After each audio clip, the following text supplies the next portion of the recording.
તો હવે આપણે લિંગ માતાજીના મંદિરે આવી ગયા છીએ। આપ જોઈ શકો છો આ લિંગ માતાજીનું મંદિરનો બહારનો ગેટ અને તેના પછી એક ગેટ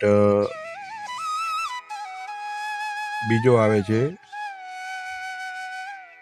આ લિંગ માતાજીના મંદિરે આપણે આવી ગયા છીએ। તો પહેલાં આપણે લિંગ માતાજીના મંદિર પરિસરની બહારે આવેલા મંદિરોના દર્શન કરીશું। એમાં પ્રથમ શ્રી ગણપતિનું મંદિર આપ જોઈ શકો છો। આ ગાર્ડન એવું સુંદર ગાર્ડન છે જ્યાં નાના ભૂલકાઓને મજા પડી જાય। આપ જોઈ શકો છો આ મંદિરની ખાસ વિશેષતા એ છે કે અહીં દરેક મૂર્તિઓ કાળા પથ્થરથી બનાવવામાં આવેલી છે અને દક્ષિણ ભારતની શૈલીમાં આખું મંદિર બનાવવામાં આવેલું છે।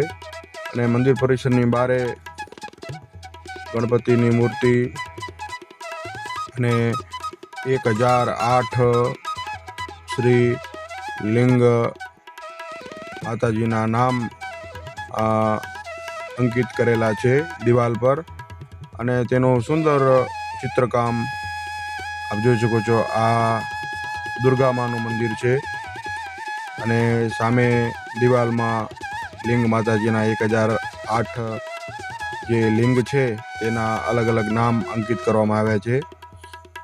આપ જોઈ શકો છો બહાર મંદિર પરિસરની બહાર ગાર્ડન અને ફરતીમાં અલગ અલગ મંદિરો અલગ અલગ વૃક્ષોનું વાવેતર પણ કરવામાં આવ્યું છે। શ્રી કૃષ્ણ ભગવાનનું મંદિર છે તેમજ અલગ અલગ મંદિરો દક્ષિણ ભારતની શૈલીમાં બનાવવામાં આવ્યા છે।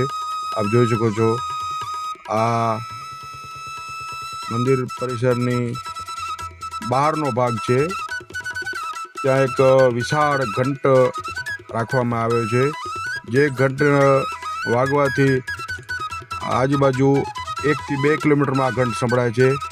આપ જોઈ શકો છો આ કાલ ભૈરવ મહારાજનું મંદિર છે અને આ વિશાળ ઘંટ ને નીચે રસ્સી વડે વગાડવામાં આવે છે। મંદિર પરિસરની જમણી તરફ યજ્ઞ કુંડી રાખવામાં આવેલી છે। આપ જોઈ શકો છો આવી રીતે રસ્સીથી ઘંટ વગાડવામાં આવે છે અને આ ઘંટનો નાદ 1 થી 2 કિલોમીટર દૂર સંભળાય છે। અહીંયા આવતા દરેક શ્રદ્ધાળુઓ ઘંટનાદ કરે છે અને મંદિર પરિસરની બહાર યજ્ઞશાળા છે। આપ જોઈ શકો છો વિશાળ ઘંટ રાખેલો છે અને